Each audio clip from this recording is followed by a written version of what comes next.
Alright, it's the next weekend from part one. It's rained all day yesterday, so I'm going to see if I can get something done today.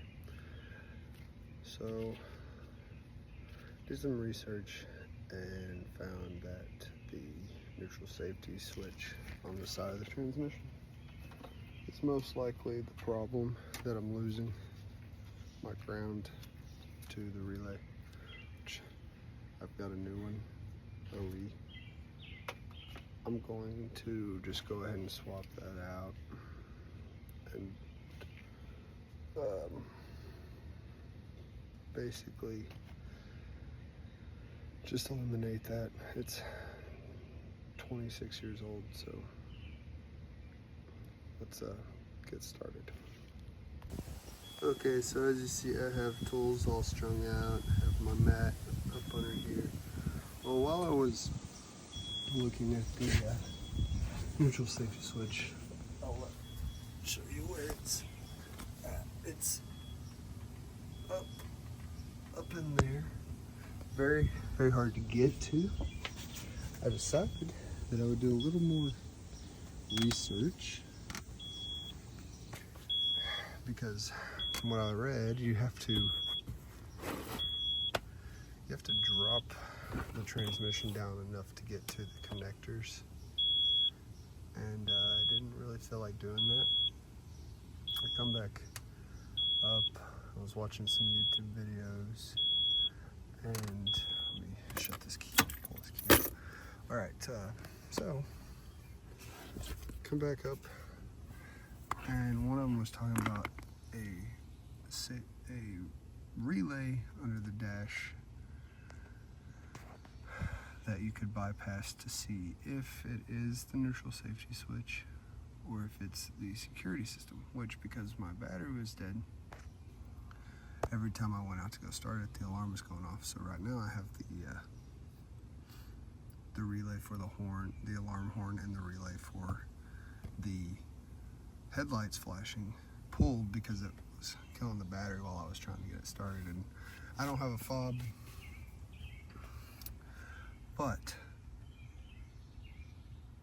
this got me thinking, because I couldn't really see the relay that he was talking about. He didn't really show how to get to it. He just had it down and had it jumped.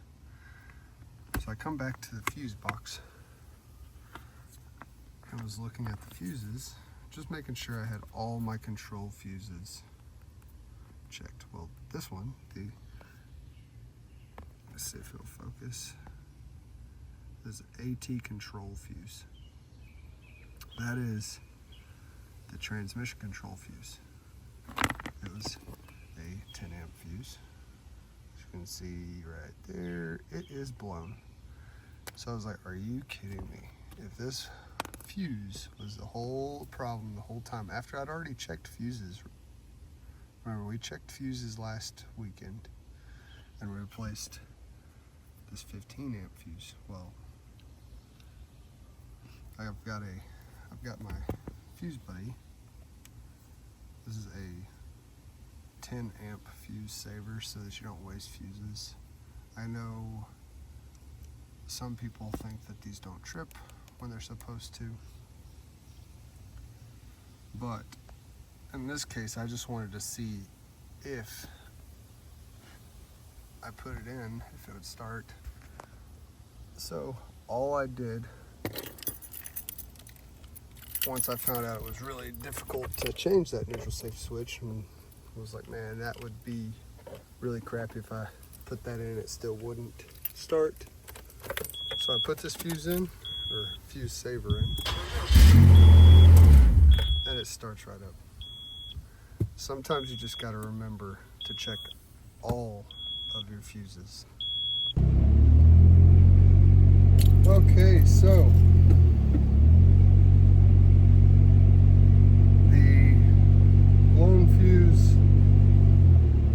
definitely the issue for the transmission control. Installed a new fuse, and I'm on a test drive now. I have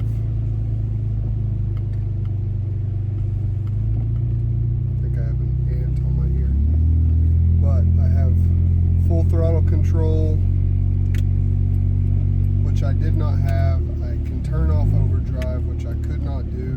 should have been clues, but I was so hung up on the fact that I wasn't getting signal to the starter that I was like, well, it's got to be something in the starting that keeps it from starting. I just didn't think to check all of my control fuses.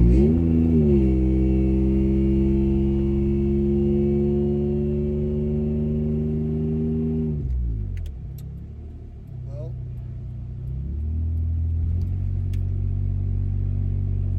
it's running, driving, starting on its own. You know, don't have to jump it. I didn't even show how I got it to the apartment. I have a jump switch that I use to turn on the AC compressor because the controls in the dash for it are bad. So I just used it, put one straight to battery power and one straight to the signal leg of that relay slot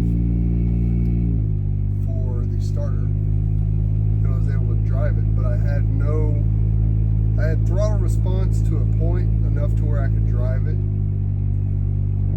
and eventually it would get up to speed, but I didn't have any instantaneous throttle response, which I was still like, well, maybe that's something to do with the neutral safety switch not working. It's just in a limp mode. But yeah, no, it just had to do with the transmission control fuse being blown. It couldn't see the signal from the throttle to give it to the transmission. It just knew it needed something. So the next thing I need to do is figure out why I have a draw on the battery, which is why I had to warranty the battery out twice in the last year. For now, I'm just going to keep disconnecting the negative. It started raining on me right as I was cleaning up all the tools and stuff that I drug out for no reason. But yeah, so stay tuned. Maybe there'll be more videos on the Xterra.